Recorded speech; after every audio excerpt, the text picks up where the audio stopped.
ওই মা বাপ দুশ্মন যারা 16 বছরের সন্তানকে বৈশ্বিক শিক্ষা তো পড়াইছে, যা আখিরাত ভুলায় দিছে। আপন মা এসএসসি পরীক্ষার্থী ছেলে মেয়ে, মা বাপ কয় বাচ্চা মানুষ নামাজের জন্য, ফজরের নামাজের জন্য উঠালে বাচ্চার ব্রেনে চাপ পড়বে। ওর রাত 2টা পর্যন্ত পড়ছে, ওর পরীক্ষা আগামী 6 তারিখ, আগামী 9 তারিখ। এখন তাকে কোনো চাপ দেওয়া যাবে না, এখন চাপ দেওয়া যাবে না।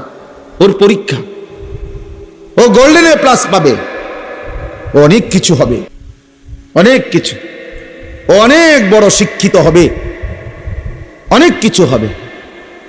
আর ফজরের নামাজ পড়লে ব্রেনে চাপ পড়বে, এজন্য ফজরের নামাজে পড়ায় না। কি পরিমাণ অসভ্য ওই মা বাপ, যারা তাদের আল্লাহকে ভুলে গেছে। মনে হয় যেন ওই সন্তান তার নিজের, অথচ সে ভুলে গেছে যে এটা আল্লাহ দিয়েছে। ইয়াহাবু লিমান ইয়াশাউ ইনাথা ওয়া ইয়াহাবু লিমান ইয়াশাউ যুকুর। আল্লাহ বলেন, আল্লাহ যাকে চায় তাকে কন্যা দান করে, আল্লাহ যাকে চান তাকে ছেলে দান করে। আও ইউযাওয়িজুহুম যুকরানা ওয়া ইনাসা। আল্লাহ যাকে চান তাকে আল্লাহ ছেলে মেয়ে দুইটাই দান করে। ওয়া ইয়াজআলু মান ইয়াশাউ আকিমা। আর আল্লাহই যাকে চান তাকে একটাও দেয় না। শুধু মেয়ে কে দেয়? শুধু ছেলে কে দেয়? ছেলে মেয়ে দুইটাই কে দেয়? একটাও দেয় না। কে? আমার বড় ভাইয়ের 4 ছেলে, মেয়ে নাই। আমার মেজো ভাইয়ের 2 ছেলে, মেয়ে নাই। আমার 2 মেয়ে 2 ছেলে। তাহলে এরকম হইল কেন? আমরা একমার ঘরে ভাই, এমন হইল কেন? আমার আপন 2 ভাগ্নি, যমজ বোন, ওরা আপন জন। তো একজনের 2টা মেয়ে আছে, বিয়ে দিছে। একজনের 2টা বাচ্চা আছে, আরেকজনের একটাও সন্তান নেই। তাই এমন কেন? কারো 18 বছরে একটা সন্তান নাই, কারো 18 বছরের ভিতরে 6 জন হয়ে যাওয়ার কারণে স্বামী বউরে কত মন্দ সুন্দ বলে। কথার কথা, কারো 18 বছরের সন্তান হয়েছে 6টা, কারো 18 বছরের সন্তান হয় নাই একটাও। তার সবটা ফয়সালা কা?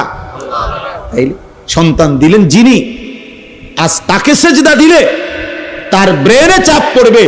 তোমার মতো অসভ্য মা বাপ, তুমি দুশ্মন ওই সন্তানের, যে তাদেরকে আখিরাত থেকে বঞ্চিত করে দিছে, আখিরাত থেকে বঞ্চিত করে দিছে। ওরে জাহান্নামের রাস্তা দেখায় দিছে, যে ভাত খাইতে খাইতে জাহান্নামে যাইবা, দুনিয়া কামাই করতে করতে জাহান্নামে যাইবা। আল্লাহর কোরআনকে, আল্লাহর দ্বীনকে অবজ্ঞা করতে নাই। এক তো আমি শুনলাম না, আমি ছিলাম না, খালাস, কোনো অসুবিধা নেই। এখানে সবাই আসতে হবে মহল্লার, বাধ্যতামূলক, এমন কোনো বিষয় না। এটা ফরজে আইন না যে সবাইকে বাধ্যতামূলক। এখনকার ওয়াজে যদি না বসে কবিরা গুনাহ হবে এমন কিছু না, সওয়াব হবে। আসলে শুনলে নিজের উপকার হবে। কিন্তু আল্লাহর কোরআনকে অবজ্ঞা করা, অবহেলা করা, এটা অনেক বড় অপরাধ। এজন্য এটা খুব জরুরি। আমাদের এই শুক্রবারে যে জুমার নামাজের বয়ান হয়, ইমাম সাহেব আমাদের ছেলেপেলেগুলো যদি একটু মনোযোগ দিয়ে শুনতো, তাহলে শুধু জুমার বয়ান দ্বারাই তাদের জিন্দেগি পরিবর্তন হতো। কিন্তু ছেলেপেলেদের মাথায় অবস্থা হলো এই যে শয়তান ইবলিস ওদের মাথার মধ্যে এটা ঢুকায় রাখছে যে ইমাম সাহেবের এসব কথা তোমার কোনো প্রয়োজনীয় বিষয় না। এগুলো ওনারা ওনাদের এগুলো বলে, বলতে হয়, এই জন্য বলে, এটা ওনার চাকরি। শুক্রবার দিন কিছু কথা উনি বলতে হয়। কিন্তু বাস্তবিক অর্থে যদি বুঝতো কেউ যে না, এর মধ্যে আমার হেদায়েত আছে, আল্লাহর কথার মধ্যে আমার জীবনের জন্য দিক নির্দেশনা আছে, তাহলে বাস্তবিক অর্থেই তার জিন্দেগি বদলাইত। আমাদের মাঝ বয়সী যে সমস্ত লোক জুমার নামাজের বয়ান মনোযোগ দিয়ে শোনে না, এই উনাদেরও কোনো পরিবর্তন হয় না। বয়স হয়ে গেছে কিন্তু যে গুনায় যেটা অভ্যস্ত ওইটা ছুটবার ছাড়বার কোনো নামগন্ধ নেই, কারণ আল্লাহর কথার প্রতি আন্তরিক না। জুমার নামাজের বয়ান হয় তো চাচা বসে বসে জিমা, অথবা মাথা নিচের দিকে দিয়া অহংকারীর মতো বসে থাকে। মাথা যদি তাকায় তো একটু ইমাম সাহেবের থেকে সরাসরি শুনে এটা কেমন দেখা যায়, এজন্য ঘাড় মোটা করে নিচের দিকে বসে থাকে। অনেক লোক আছে, এরা পরিবর্তন হয় না, কারণ তার কলিজার ভিতরে হলো যে এই সমস্ত কথা এগুলো ওরা জানে কি আর বলবে কি, হুজুর ওনারা জানে কি আর বলবে কি। তো এই অবজ্ঞা অবহেলার কারণে আর কোরআন সুন্নাহর ইলম তার কলিজার মধ্যে আসে না। আমরা যখন ছাত্র ছিলাম, মাদ্রাসায় পড়তাম, তো আমাদের উস্তাদরা আমগরে খুব বলতো, এটা আরবি ভাষার কোরআন সুন্নাহর ইলমের একটা গুরুত্বপূর্ণ মূলনীতি এটা, আল ইলমু লা ইউতিকা বা'দাহু হাত্তা তু'তিয়াহু কুল্লাক। অর্থ হলো তুমি যদি ইলমের জন্য, কোরআন সুন্নাহর জ্ঞানের জন্য, অর্জনের জন্য নিজেকে পুরা সঁপে দাও, উৎসর্গ করে দাও, তাহলে ইলম তোমাকে কিছু দিবে। নিজেকে পুরা দিয়ে দিলে ইলম তোমাকে কিছু দিবে। তাহলে নিজেকে পুরা সমর্পণ করতে হবে, তাইলে কোরআন সুন্নাহর ইলম কিছুটা আসে। তো সেখানে যে গাফেল, তার কাছে তো কোরআন সুন্নাহর ইলম আসবার প্রশ্নই আসে না। এই জন্য আমরা কিতাবে পড়ছি যে ইলম খুব গায়রতওয়ালা, আত্মমর্যাদাওয়ালা, ফলে এটা জানতেন কারো কাছে আসে না। যার কলিজার ভিতরে সর্বোচ্চ আজমত আছে, ইলমের মহব্বত আছে, তো ইলম তার কাছে ধরা দেয়। এজন্য বাংলা, অঙ্ক, ইংরেজি জেনারেল বই এগুলোর মতো কোরআন সুন্নাহর ইলম না। এগুলো জানতেন ভাবে পড়লেই মুখস্থ হয়, জানতেন ভাবে পড়লেই এগুলো বুঝে আসে, তেমন আহামরি কিচ্ছু না। কোরআন সুন্নাহর ইলমের কাছে, এক লাইনের কাছে জেনারেল শিক্ষার এই বই সবগুলো একত্র করলে তেমন কিছুই নেই।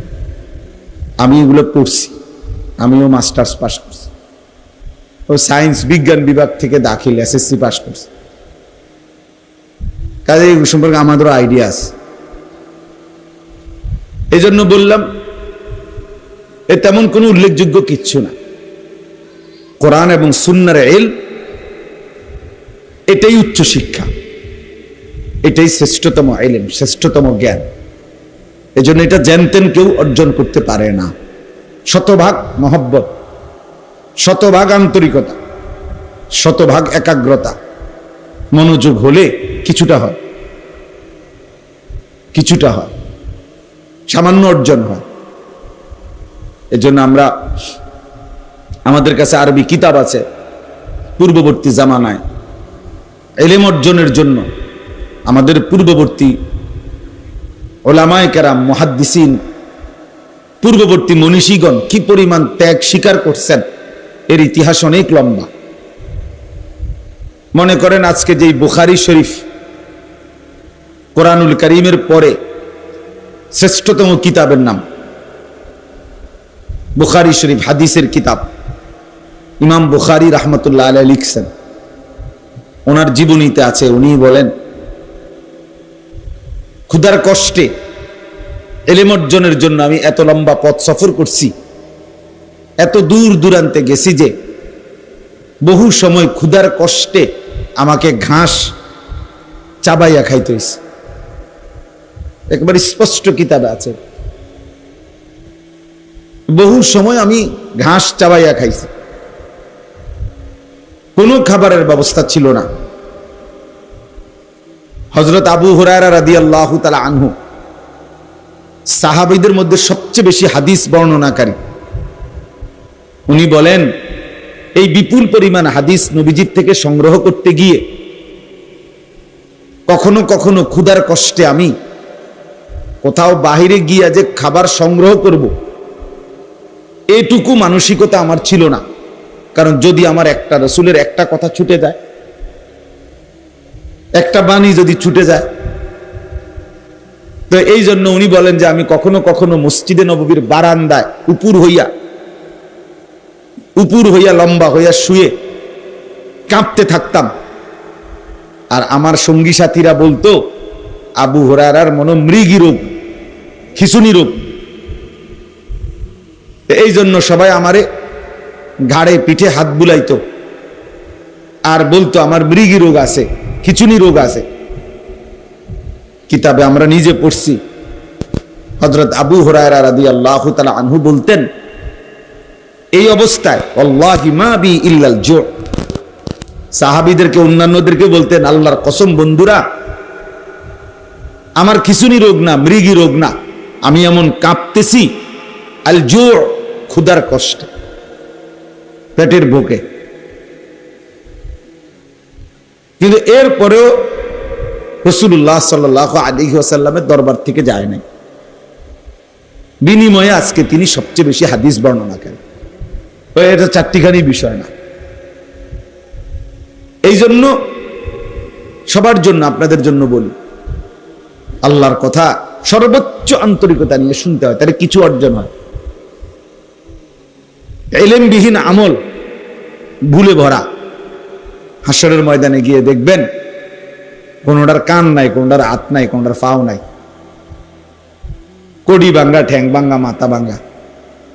তার মানে আমল তো করছেন, আপনি তো মনে করছেন আপনি 5 ওয়াক্ত নামাজ পড়ছেন, কিন্তু কোনটার রুকু হয় নাই, কোনটার সেজদা হয় নাই, কোনটার ওযু ঠিক মতো হয় নাই, ফলে যথাযথ নেকি অর্জন হয় নাই,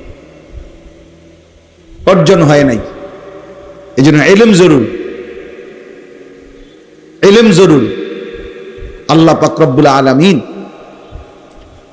সর্বপ্রথম ইলমের কথা বলছেন, ফা'লাম আন্নাহু লা ইলাহা ইল্লাহু, এই কথার ইলম অর্জন করো যে আল্লাহ ছাড়া আর কোনো ইলাহ নাই। তার মানে কালেমায়ে তাওহীদের জন্য, ঈমানের জন্য ইলম জরুরি, ইবাদতের জন্য ইলম জরুরি। আমি কি বিষয়ের ঈমান অর্জন করব আর আমার ঈমান কি বিষয়ে ক্ষতিগ্রস্ত হবে, এটার জন্য আমার ইলম লাগবে।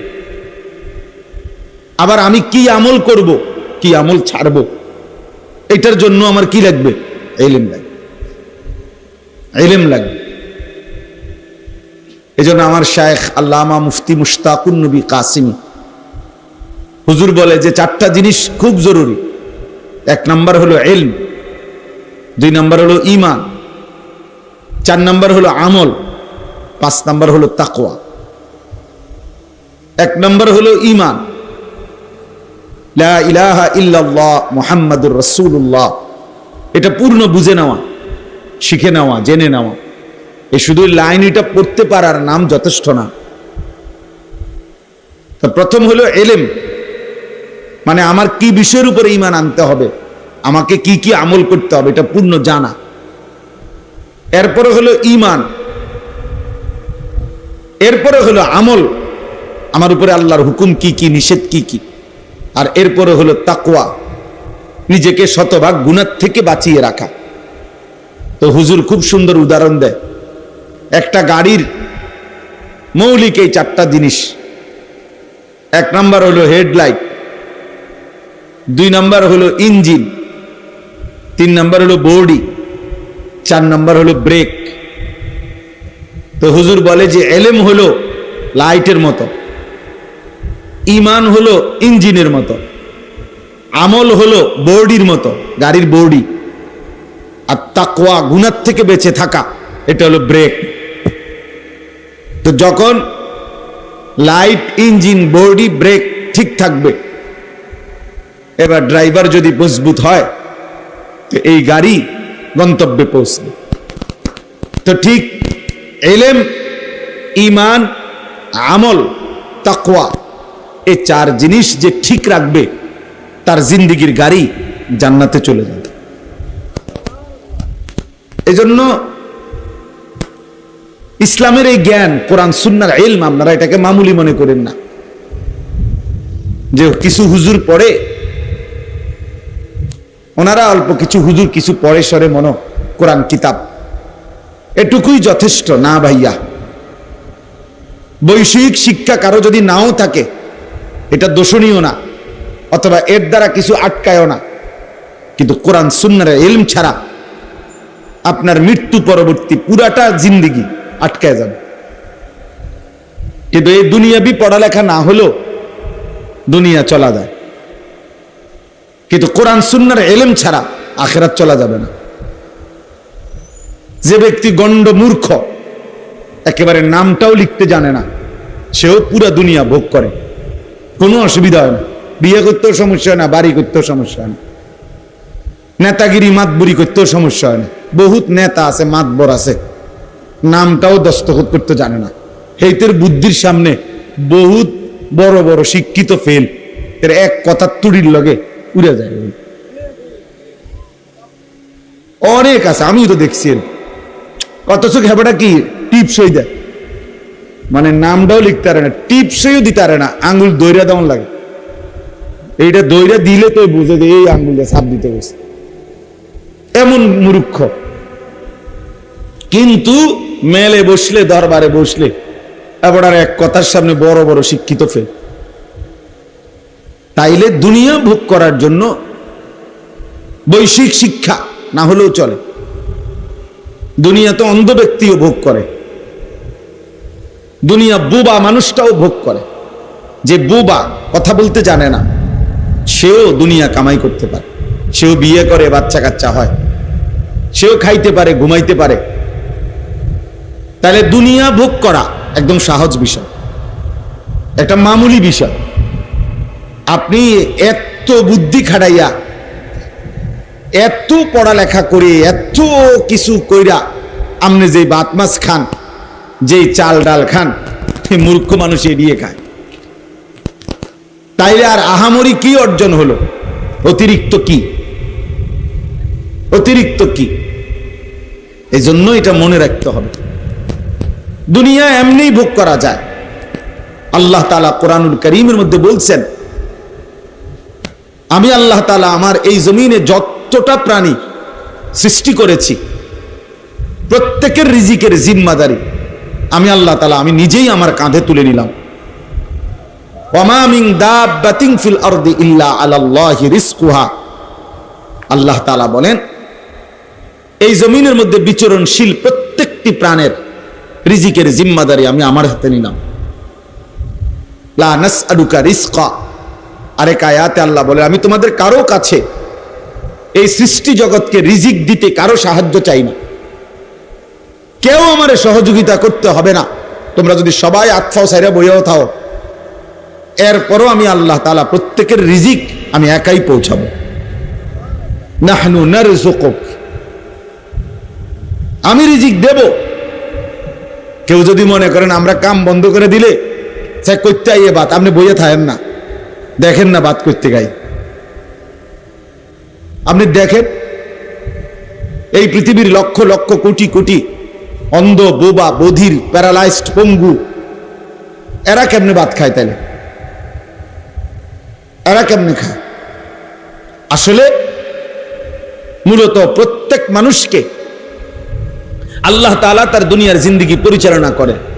এজন্য আপনি যদি বলেন যে আমি বসে থাকবো, চাই কোত্থেকে বাত হয় না, আপনি বসে থাকতে পারতেন না। তো আপনি তো আপনার নিয়ন্ত্রণে না, আপনি তো আল্লাহ তাআলার নিয়ন্ত্রণে। তো যার জন্য আল্লাহ তাআলা কাজ করাবে, যারে দিয়া ফায়সালা করছে, তাকে দিয়ে তো আল্লাহ ওই কামটা করাইবেই। আপনি হইয়া থাকবেন কেমনে? আর যাকে দিয়ে করাবে না, সে হাজার লাফাইলে কি লাভ হইবে? তো কাজীটা আল্লাহ তাকে দিয়ে করাবে না, সেটা কোত্থেকে করবে, কিভাবে করবে সে? তাহলে এই সৃষ্টি জগতের প্রতিটা নড়াচড়া এটাও তো আল্লাহ তাআলার নিয়ন্ত্রণ, আল্লাহ তাআলার সিদ্ধান্তে। নাহনু কাসামনা বাইনাহুম মাঈশাতাহুম ফিল হায়াতিদ দুনিয়া। কোরআনুল কারীমের মধ্যে আল্লাহ তাআলা বলেন, এই দুনিয়ার জীবনের মধ্যে আমি আল্লাহই প্রত্যেকটা মানুষের জীবিকার উপার্জন কে কোনটা করবে, কিভাবে, কে দেশে কে বিদেশে, কে এই কাজ কে ওই কাজ, সব কিছু আমি আল্লাহ কাসাম না, আমি আল্লাহই বন্টন করে থাকি, বন্টন করে, এটা আমি বন্টন করি। একজন চেয়ারম্যানকে নাই তো আপনি দায়িত্ব দিয়া দেখেন যে এই এলাকার মধ্যে 2000 ভোটার, সবাই ভোট দিয়ে আপনারে নির্বাচিত করছে। এখন এই এলাকার মধ্যে আমাদের 20 রকমের কাজ দরকার।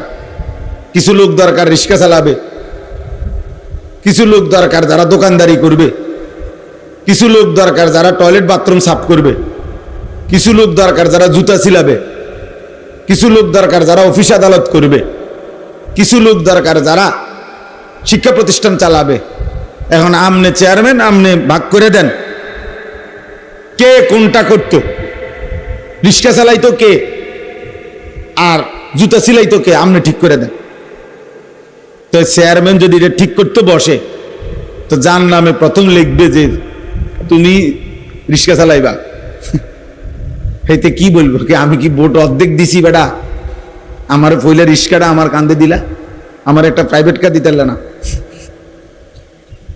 তাহলে চেয়ারম্যানের 5 বছর না 25 বছর যাবে গা এই কাজ বন্টন করে দিতে, এই ফিডাফিডিতে তো এবার যান শেষ হয়ে যাবে। সে কিভাবে সম্ভব? এটা জীবনেও পারবে না, কোনোদিনও পারবে না। বরং আল্লাহই কুদরতি ভাবে প্রত্যেকের কলিজার ভিতরে এক একজনের এক একটা কাজের প্রতি আল্লাহ তাআলা আগ্রহ দিয়া দেয়। ফলে দেখা যায় আপনার কাছে মনে হয় এটা কি পরিমাণ কষ্টের কাজ, আবার ওইটা আমারটারে মনে হয় কি পরিমাণ কষ্টের কাজ।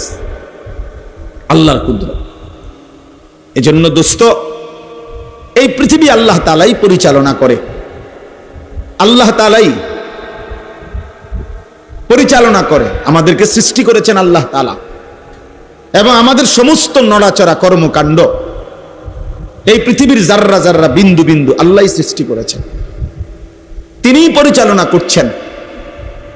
অতএব আমার যে কথাটা দিয়ে আমি শুরু করছিলাম, ইলম দরকার, কোরআন সুন্নাহর ইলম দরকার, আমাদের আখিরাতের জন্য ইলম দরকার।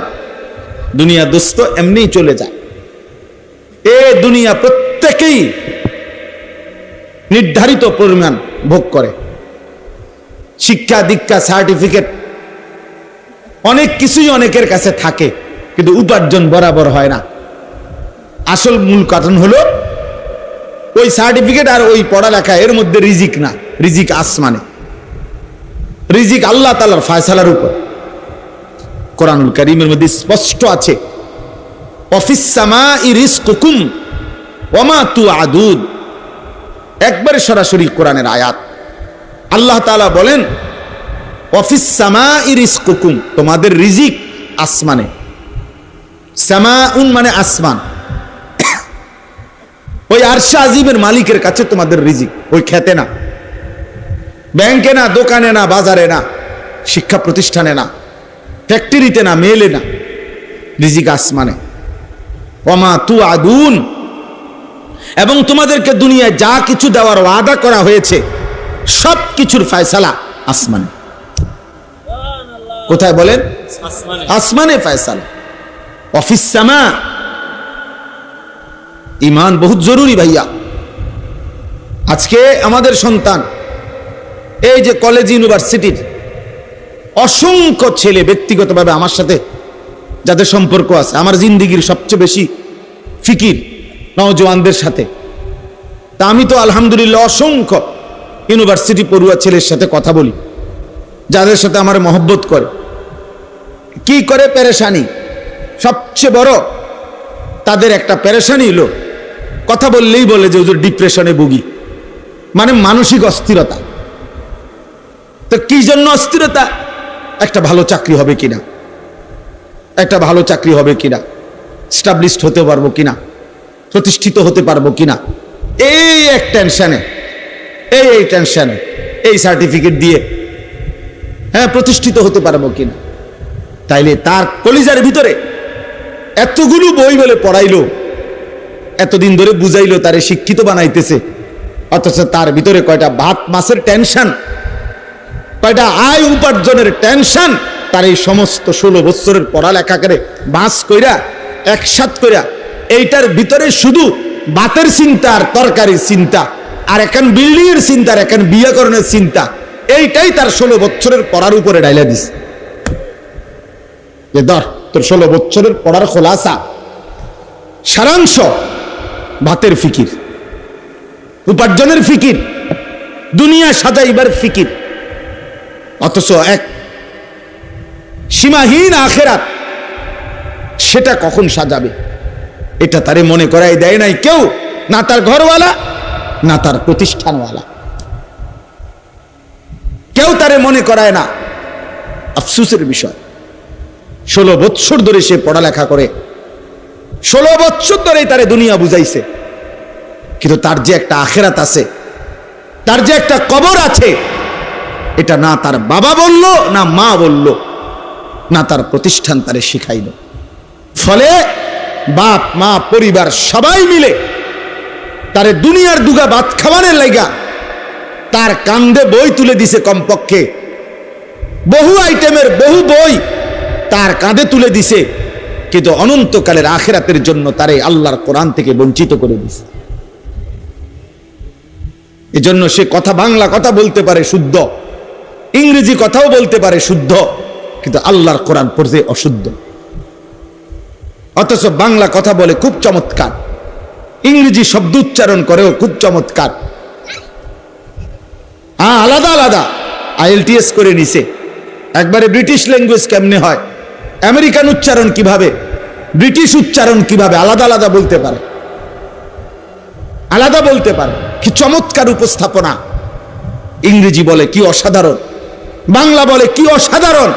ভাতের জন্য, দুনিয়ার জন্য, দুনিয়ায় একটা সামাজিক অবস্থান নিয়ে থাকবে, একটা বিল্ডিং করবে, একটা গাড়ি হবে, একজন সুন্দরী বিবি হবে, সামাজিকভাবে একটা মান মর্যাদা হবে, এটুকুর জন্য। কিন্তু অনন্তকালের আখেরাতের জন্য, জাহান্নাম থেকে বাঁচবার জন্য, জান্নাতে যাইবার জন্য, কবরের আযাব থেকে মাফ পাওয়ার জন্য তারে আল্লাহর কোরআন একটা লাইন, একটা শব্দ শুদ্ধ করতে পারে। অথচ উচ্চ শিক্ষিত, অথচ উচ্চ শিক্ষিত। আফসুস, আফসুস ওই মা বাপ দুশ্মন, যে মা বাপ তার সন্তানের কলিজা থেকে আল্লাহর কোরআন ভুলাইয়া দিয়েছে। ওই মা বাপ দুশ্মন যারা 16 বছরের সন্তানকে বৈশ্বিক শিক্ষা তো পড়াইছে, যা আখিরাত ভুলাইয়া দিয়েছে। আপন মা SSC পরীক্ষার্থী ছেলে মেয়ে, মা বাপ কয় বাচ্চা মানুষ নামাজের জন্য, ফজরের নামাজের জন্য উঠালে বাচ্চার ব্রেনে চাপ পড়বে। ও রাত 2টা পর্যন্ত পড়ছে, ওর পরীক্ষা আগামী 6 তারিখ, আগামী 9 তারিখ। এখন তাকে কোনো চাপ দেওয়া যাবে না, এখন চাপ দেওয়া যাবে না, ওর পরীক্ষা, ও গোল্ডেন A+ পাবে, ও অনেক কিছু হবে, অনেক কিছু, ও অনেক বড় শিক্ষিত হবে, অনেক কিছু হবে। আর ফজরের নামাজ পড়লে ব্রেনে চাপ পড়বে, এজন্য ফজরের নামাজে পড়ায় না। কি পরিমাণ অসভ্য ওই মা বাপ, যারা তাদের আল্লাহকে ভুলে গেছে, মনে হয় যেন ওই সন্তান তার নিজের, অথচ সে ভুলে গেছে যে এটা আল্লাহ দিয়েছে। ইয়াহাবু লিমান ইয়াশাউ ইনাথা ওয়া ইয়াহাবু লিমান ইয়াশাউ যুকুর। আল্লাহ বলেন, আল্লাহ যাকে চায় তাকে কন্যা দান করে, আল্লাহ যাকে চান তাকে ছেলে দান করে। আও ইউযাওয়িজুহুম যুকরানা ওয়া ইনাসা। আল্লাহ যাকে চান তাকে আল্লাহ ছেলে মেয়ে দুইটাই দান করে। ওয়া ইয়াজআলু মান ইয়াশাউ আকিমা। আর আল্লাহই যাকে চান তাকে একটাও দেয় না। শুধু মেয়ে কে দেয়? শুধু ছেলে কে দেয়? ছেলে মেয়ে দুইটাই কে দেয়? একটাও দেয় না। কে? আমার বড় ভাইয়ের 4 ছেলে, মেয়ে নাই। আমার মেজো ভাইয়ের 2 ছেলে, মেয়ে নাই। আমার 2 মেয়ে 2 ছেলে। তাহলে এরকম হইল কেন? আমরা একমার ঘরে ভাই, এমন হইল কেন?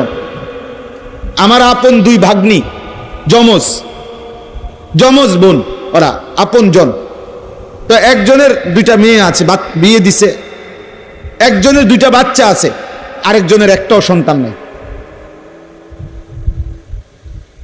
তাই এমন কেন? কারো 18 বছরে একটা সন্তান নাই, কারো 18 বছরের ভিতরে 6 জন হয়ে যাওয়ার কারণে স্বামী বউরে কত মন্দ সুন্দর বলে। কথার কথা, কারো 18 বছরের সন্তান হয়েছে 6টা, কারো 18 বছরের সন্তান হয় নাই একটাও। তার সবটা ফয়সালা কা? সন্তান দিলেন যিনি, আজ তাকে সেজদা দিলে তার ব্রেনে চাপ পড়বে। তোমার মতো অসভ্য মা বাপ, তুমি দুশ্মন ওই সন্তানের, যে তাদেরকে আখিরাত থেকে বঞ্চিত করে দিছে, আখিরাত থেকে বঞ্চিত করে দিছে।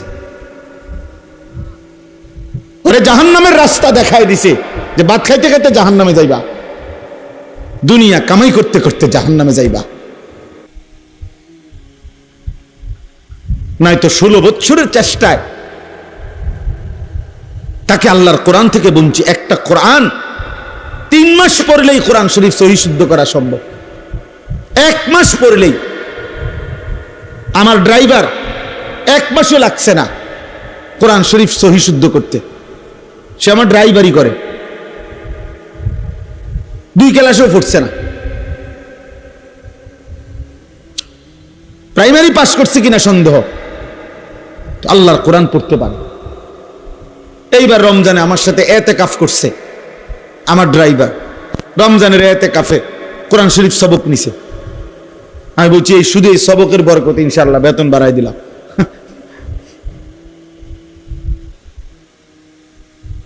এই জন্য বললাম আল্লাহর কোরআন থেকে। অথচ আল্লাহ তাআলা কোরআনুল কারীমের মধ্যে বলছেন ওয়ালাকাদ ইয়াসসারনাল কোরআনা লিযিকর, আমি কোরআন সহজ করে দিয়েছি, সবার জন্য সহজ, শেখার জন্য, পড়ার জন্য, বুঝার জন্য। এই জন্য প্রিয় ভাই আমার, এ যে কয়জন নওজোয়ান ভাই বসছো এখানে, স্কুল পড়ুয়া, কলেজ পড়ুয়া, ইউনিভার্সিটি পড়ুয়া, আমি অনুরোধ করি সবার কাছে আল্লাহর কোরআন পড়েন। রাসূলুল্লাহ সাল্লাল্লাহু আলাইহি সাল্লামের এক এক হাদিস পড়েন, কোনো না কোনো ভাবে। সব পড়া ছেড়ে দিতে বলি না আমি, স্কুল পড়া বন্ধ করে দেন, কলেজ পড়া বন্ধ করে দেন, আমি এটা বলি না, কসম আল্লাহর আমি এটা বলছি না। পড়ে কোনো সমস্যা নাই, পড়ো ভাইয়া, কোনো অসুবিধা নাই, তুমি আরো পড়ো, আরো পড়ো, আরো পড়ো, পড়াই তো দরকার। এই পৃথিবীতে সবচেয়ে প্রথম, সবচেয়ে বেশি পড়ালেখার গুরুত্ব দিয়েছে যেই ধর্ম, সেটা ইসলাম। ইসলাম যেদিন পৃথিবীতে আমাদের নবী সাল্লাল্লাহু আলাইহি ওয়াসাল্লামের মাধ্যমে আল্লাহ তাআলা যেদিন পৃথিবীতে এই ইসলামকে, এই দ্বীনকে পরিচিত করছেন, সেদিনের প্রথম শব্দই ছিল ইকরা। এই কথার দ্বারাই ইসলাম পৃথিবীতে কি হয়েছে? আলোর মুখ দেখলো। এই কথার দ্বারাই কোরআন নাজিল শুরু হইল। এই কথার দ্বারাই পৃথিবীবাসী জানলো যে তিনি আল্লাহর রাসূল। তাইলে ইকরা, পড়ো, পড়ুন। তাহলে প্রথম দিনে ইসলামের সবক পড়া। পড়তে তো নিষেধ না, পড়তে তো মানা না, কিন্তু আল্লাহকে ছেড়ে দেওয়া কেন? কোরআনকে ছেড়ে দেওয়া কেন? নামাজকে ছেড়ে দেওয়া কেন? আখিরাতকে ভুলে যাওয়া কেন? তাইলে এটা কি শিক্ষা হলো? কি শিখানো হইল? এই জন্য আমি আপনাদের কাছে এতগুলো কথা বলার দ্বারা আমার উদ্দেশ্য এই কথা বুঝানো, প্রত্যেকে, বাবারা, চাচারা, বয়স্করা, যে মুসলমান সে মূর্খ হইতে পারে না। কোরআন শরীফ পড়তে জানে না, কোরআন শরীফ দেখে দেখেও পড়তে পারে না, এটা কোনো জাতের মুসলমান না, এটা প্লাস্টিক, এটা বাদ খাই না মুসলমান, ফালতু লোক, এটা আকামলা মানুষ। এটা কোনো জীবনের কোনো নিজের ধর্মের কোনো গুরুত্বই বোঝে নাই এ বেটা। রাসূলুল্লাহ সাল্লাল্লাহু আলাইহি সাল্লামের মহব্বত, আল্লাহর কোরআন যে দেখে দেখেও পড়তে পারে না, আমি বললাম তার কলিজার ভিতরে আল্লাহর রাসূলের ভালোবাসা বলতে কিচ্ছু নাই, কিচ্ছু নাই, কিচ্ছু নাই, কিচ্ছু নাই মিয়া। আমি বললাম, আপনি চ্যালেঞ্জ করেন, আমার নাম আনিসুর রহমান, আমি বললাম। কারণ রাসূলুল্লাহ সাল্লাল্লাহু আলাইহি সাল্লাম এই পৃথিবীতে, কোরআনুল কারীমে আল্লাহ তাআলা 4 বার বলছে এই পৃথিবীতে নবীজিকে, রাসূলকে আমি পাঠিয়েছি 1 নম্বর যে উদ্দেশ্য, সেটা হলো ইয়াতলু আলাইহিম আয়াতিহি, কোরআনুল কারীমের তেলাওয়াত। নবীর সাথে উম্মতের প্রথম সম্পর্ক কোরআনের তেলাওয়াত, প্রথম সম্পর্ক কোরআনুল কারীমের তেলাওয়াত। জানেন না, রাসূলুল্লাহ সাল্লাল্লাহু আলাইহি সাল্লামের সাথে কোনো সম্পর্কই আপনার হলো না, আপনি তো প্রথম নাম্বারে ফেল। কোরআন শরীফের আয়াত, লাকাদ মান্নাল্লাহু আলাল মুমিনিন ইয বাআসা ফীহিম রাসূলাম মিন আনফুসিহিম ইয়াতলু আলাইহিম আয়াতিহি। কিভাবে আপনি নবীকে ভালোবাসবেন? নবীজির এক নম্বর মিশন ছিল কোরআন তিলাওয়াত। আমার শায়েখ আল্লামা মুফতি মুশতাকুন নবী সাহেব হুজুর এটা বুঝায় বলছে যে মানুষের মধ্যে সম্বোধন তিন ধরনের, আমি, তুমি, সে। মানুষ এই তিনটাই বুঝায়, আমি, তুমি, সে। কোরআনুল কারীমের মধ্যে আল্লাহ তাআলা এই তিন শব্দেই কোরআন তেলাওয়াতের কথা বলছে। ইয়াতলু আলাইহিম আয়াতিহি, সে কোরআন তেলাওয়াত করবে। উতলু ইলাইকা মা উহিয়া মিনাল কিতাব, নবীকে বলছে তুমি, আপনি কোরআন তেলাওয়াত করেন। আবার নবীজি বলছে আমার আল্লাহ আমাকে আদেশ করছে আন আতলু আল কোরআন, আমি যেন কোরআন পড়ি। তাহলে কোরআন পড়বো আমি, কোরআন পড়বেন আপনি, কোরআন পড়বে সে। আমি, তুমি, সে, সবাই কোরআন পড়বে। কোরআন পড়বে কে বলেন না? আমি। আর কে? তুমি। আর কে? সে। তাইলে কোরআন আমিও পড়বো, আমার বাপও পড়বে, আমার মাও পড়বে, আমার স্ত্রীও পড়বে, আমার ছেলেটাও পড়বে, আমার মেয়েটাও পড়বে, আমার নাতিও পড়বে, আমার নাতনিও পড়বে। আমি, তুমি, সে, সবার জন্য কোরআন। আমিও মুসলমান, সেও তো মুসলমান, তুমিও তো মুসলমান, কোরআন পড়বে না কেন? আচ্ছা, এই বিষয়টার উপরে এতটা গুরুত্ব এখন কেন দিলাম হঠাৎ এই এখনকার বয়ানে?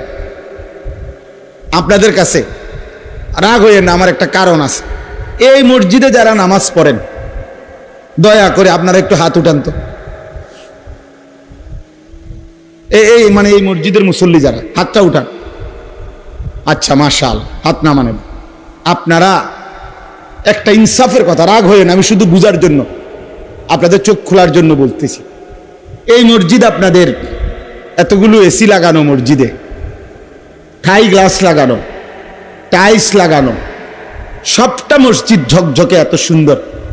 আপনাদের মসজিদে তাকের মধ্যে যে কোরআন শরীফগুলো রাখা আছে, এই কোরআন শরীফগুলোর এই পরিমাণ অবহেলিত কেন? এখন জবাব দেন, বলেন, নাহলে আমি এখন আইনা দেখাই। এই কোরআন শরীফগুলো কতশো বছরের পুরাতন। এই কোরআন শরীফগুলোর একটা কোরআন শরীফের ভিতরে একটা গিলাফ নাই। এই কোরআন শরীফগুলো কোনোদিন কেউ মনে ধরে ছুঁয়েও দেখে নাই। আল্লাহর কোরআন, পুরা মসজিদের সবকিছু এত সুন্দর। রবের কোরআনের প্রতি কারো কি দিলে আসলো না যে এই কোরআন শরীফগুলোর মধ্যে একটা গিলাফ লাগাই? কারো কি কলিজায় আসলো না যে কোরআন শরীফগুলো একটু সুন্দর করে ভাঁজ করে রাখি? কারো কি দিলে আসলো না যে কোরআন শরীফের সামনে দিয়ে একটা গ্লাস লাগাই? কেন এখানে গ্লাস, এখানে নাই কেন? বলেন চাচা, এখন বলেন। কারণ একটাই, কলিজার ভিতরে আল্লাহর কোরআনের প্রয়োজনীয়তা নাই। এটা শুধু বলে হুজুর আমনে না, আমি আগেই বলে নিছি, রাগ হইয়েন না। এটা আমার একটু, যেখানেই আমি দেখি আমি বলি, চোখে আঙ্গুল দিয়ে বললাম। এরকম হাজারো মসজিদ, লাখো মসজিদ যেখানে সবকিছু অত্যাধুনিক, আল্লাহর কোরআন অবহেলিত। এবং এমন বহু জায়গা আমি দেখছি যেখান দিয়ে কোরআন শরীফ রাখছে, ব্যাটারির বাক্স হেন দিয়ে থুইছে, মোমবাতি কোরআন শরীফ লাগে থুইছে, আগরবাতির বাক্স হেন দিয়ে থুইছে, মেজবাতি এনে রাখছে। মানে যত এই মসজিদের অপ্রয়োজনীয় জিনিসগুলো এখান দিয়ে থুইছে। বুঝেন না কথা? নাহলে কোরআন শরীফের লগে আগরবাতি রাখলেন কেন? কোরআন শরীফের লগে মেজবাতি রাখলেন কেন? কোরআন শরীফের লগে ব্যাটারি ছিলেন কেন? আপনারা থুইছেন, আমি এটা কই না, মানে বুঝাইলাম। আইপিএস এর বাক্স এখানে থুইলেন কা?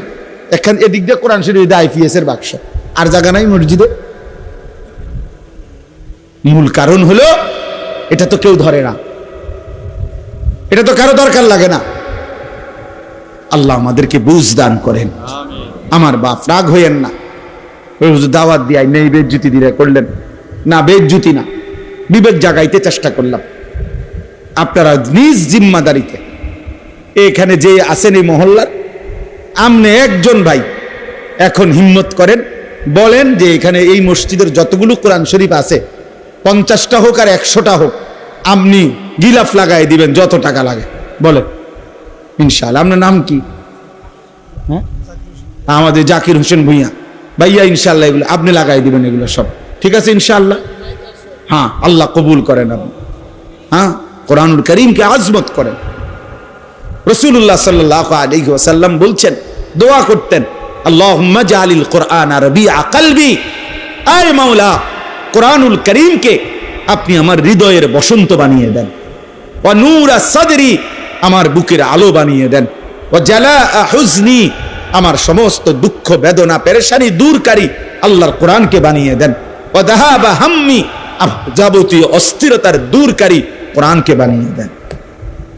কোরআনুল কারীমের প্রতি মহব্বত জরুরি, কোরআনুল কারীমের প্রতি আজমত বহুতই জরুরি, বহুতই জরুরি। এজন্য আজকে আপনাদের কাছে এক বয়ানে, এক ওয়াজে বসে পুরা ইসলাম বলা সম্ভব না। নবী সাল্লাল্লাহু আলাইহি ওয়াসাল্লামের 23 বছরের সব বলে দেওয়া একদিনে সম্ভব? কথা বলেন না। তাহলে আমি একটা বিষয় গুরুত্ব দিলাম, সেটা হলো এইখানে আজকে ঈদ পরবর্তী আলহামদুলিল্লাহ যে ভাইরা আছেন, অনেক নওজোয়ান ভাই, কিশোর ভাই, আমি তোমাদের কাছে ভাইয়া বলি, অনুরোধ করি, আল্লাহর কোরআনকে পড়ো।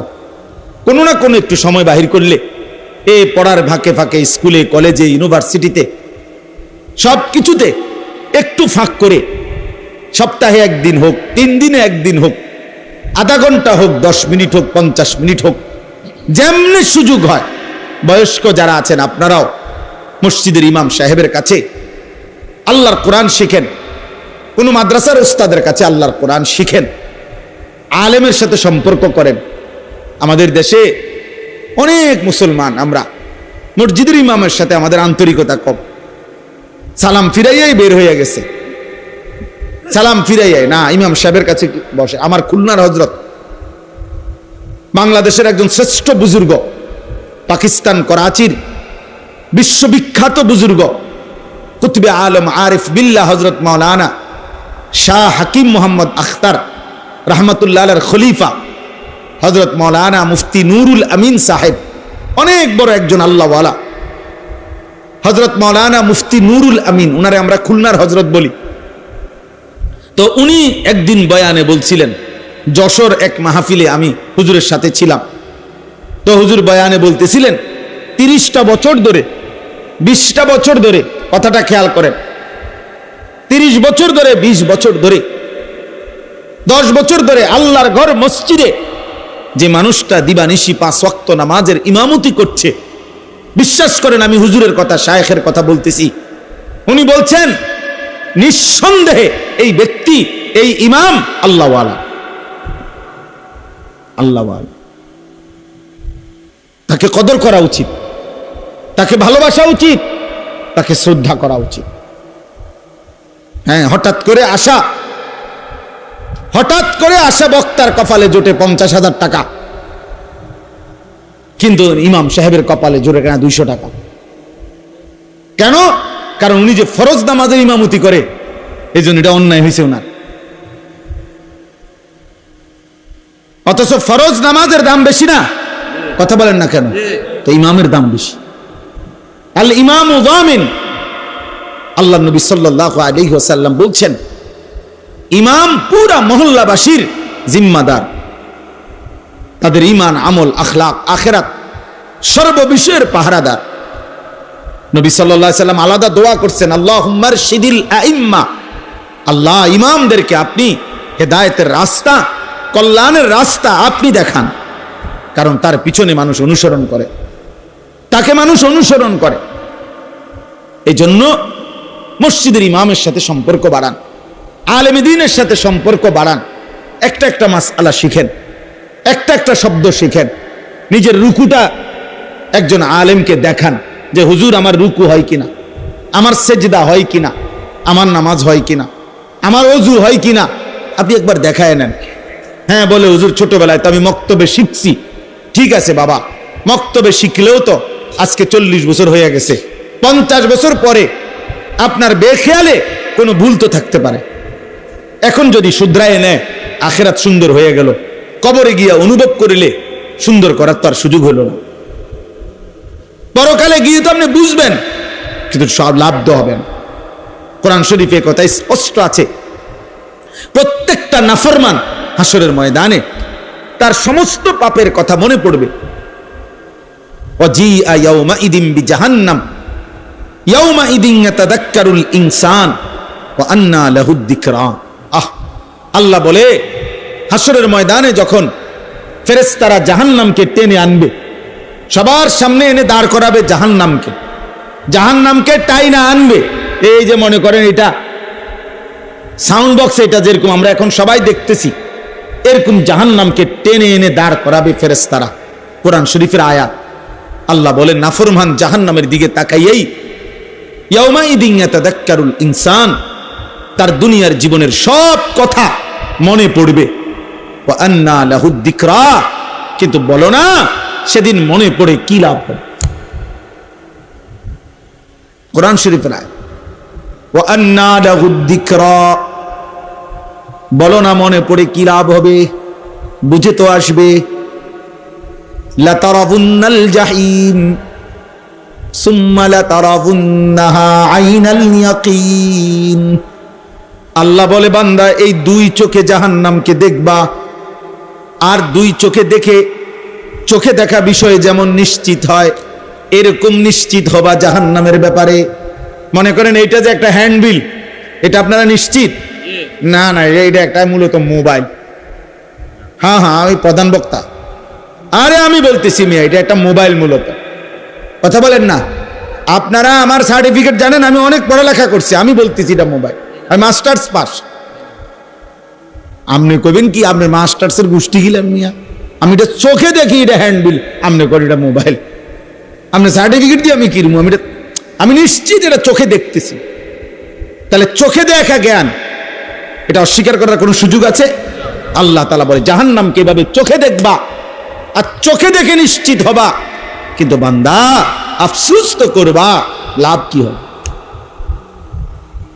লাভ কি হবে? লাভ কি হবে? লাভ কি হবে? হায় ছেলেরা, তোমরা যদি বুঝতা ভাই, কি পরিমাণ মোবাইল, ছবি, নারী, অশ্লীল দৃশ্য দেখলা। কেনই দেখো, কারে দেখো, কার মারে দেখলা, কার বোনেরে দেখলা, কেন দেখলা?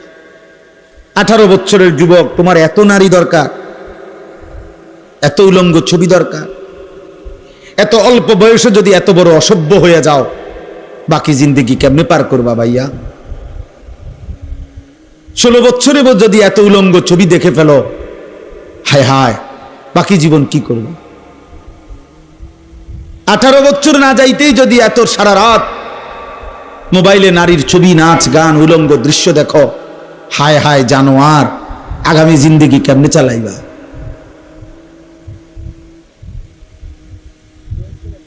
হ্যাঁ, আস্তাগফিরুল্লাহ।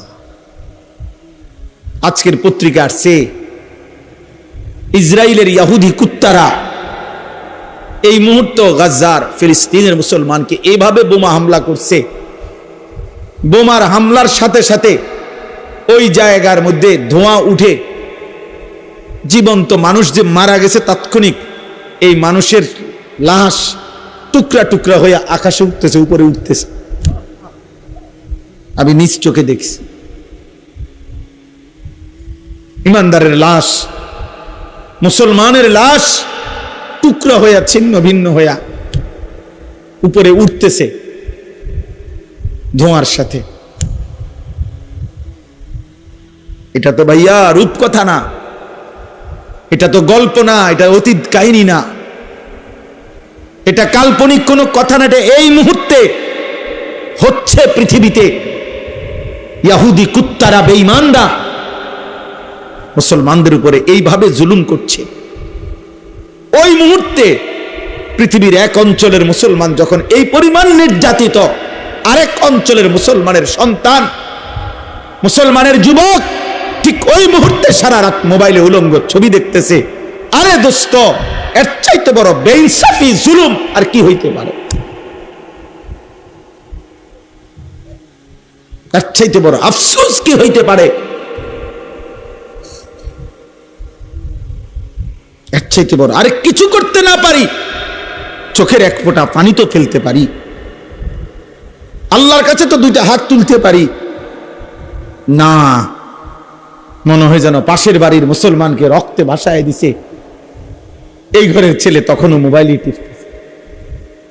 আমার সমস্যা কি? তারা মেরে লেছে, আমার কি? আমার সমস্যা কি? আমার তো মারছে না,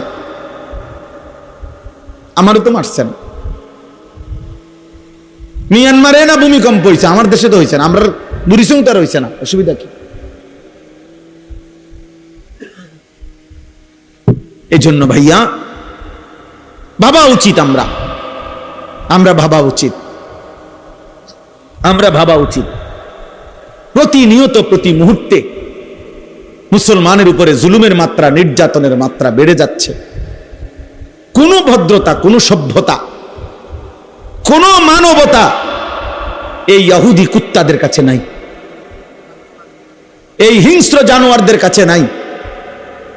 পৃথিবীর সমস্ত মানবতা, ভদ্রতা সবকিছু তালা মাইরা, বিবেকের মধ্যে তালা মেরে এরা মুসলমানকে ধ্বংস করে দিচ্ছে,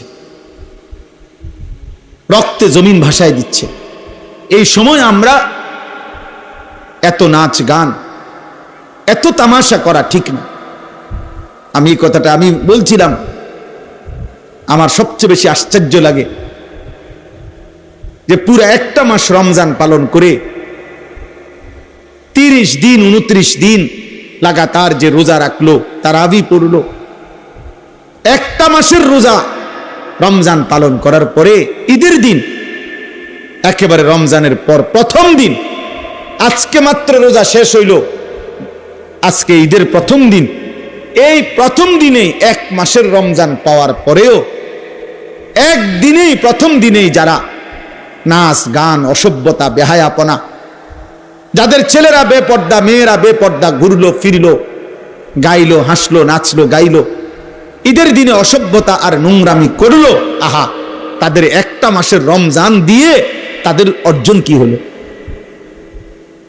ইনসাফ চিন্তা করে।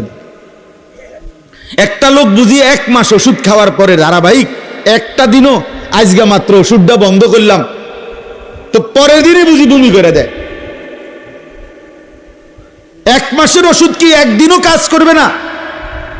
তাহলে একটা মাস রমজান রোজা রাখবার পরেও যেই ছেলেগুলো, যেই মেয়েগুলো বেহায়া বেপর্দার ঈদের দিনে অসভ্যতা ছড়ায়া দিল, নাচলো, গাইলো, মেয়েগুলো বেপর্দা ছুটলো, ছেলেগুলো এক ওয়াক্ত নামাজ পড়লো না।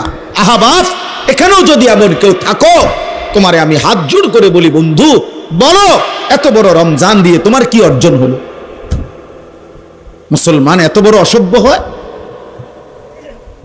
মুসলমান এত বড় অসভ্য যে আল্লাহ তাআলা বললেন, বান্দা আমি রহমত দিলাম, মাগফিরাত দিলাম, নাজাত দিলাম, জান্নাতের দরজা খোলা করলাম, জাহান্নামের দরজা বন্ধ করে দিলাম, শয়তানগুলো বন্ধ করে দিলাম, প্রতিটা নেকি 70 গুণ বাড়ায়া দিলাম। আমি আল্লাহ তাআলা এতেকাফের সুযোগ দিলাম, সবে কদরের নিয়ামত দিলাম। আমি আল্লাহ তাআলা ইফতার, আমি তারাবি, আমি সাহারি, আমি রোজা, সব কিছুতে নেকি নেকি নেকি নেকি নেকি নেকি নেকি নেকি দিলাম। রোজাতেও নেকি, তারাবিতেও নেকি, ইফতারেও নেকি, সাহারিতেও নেকি, এতেকাফেও নেকি, সবে কদরে 1000 মাসের চাইতে, রাতের চাইতে বেশি নেকি। এত কিছু দিয়ে তারপরেও তুই নাফরমানের মন গলাইতে পারলাম না। মাত্র চাঁদ উঠাইলাম, তুই সাথে সাথে আমার নাফরমানি আবার শুরু করে দিলি। লানত তোর উপরে, লানত, লানত তোর উপরে, লানত। ঈদের দিনের ওই বেপর্দা নারীর উপরে লানত, ঈদের দিনের ওই অসভ্য যুবকের উপরে লানত, বেটা তোর উপরে, বেটা অভিশাপ তোর উপরে, বেটা কেমনে পারলি বেটা তুই? বেটা তুই না একটা মাস রোজা রাখলি বেটা?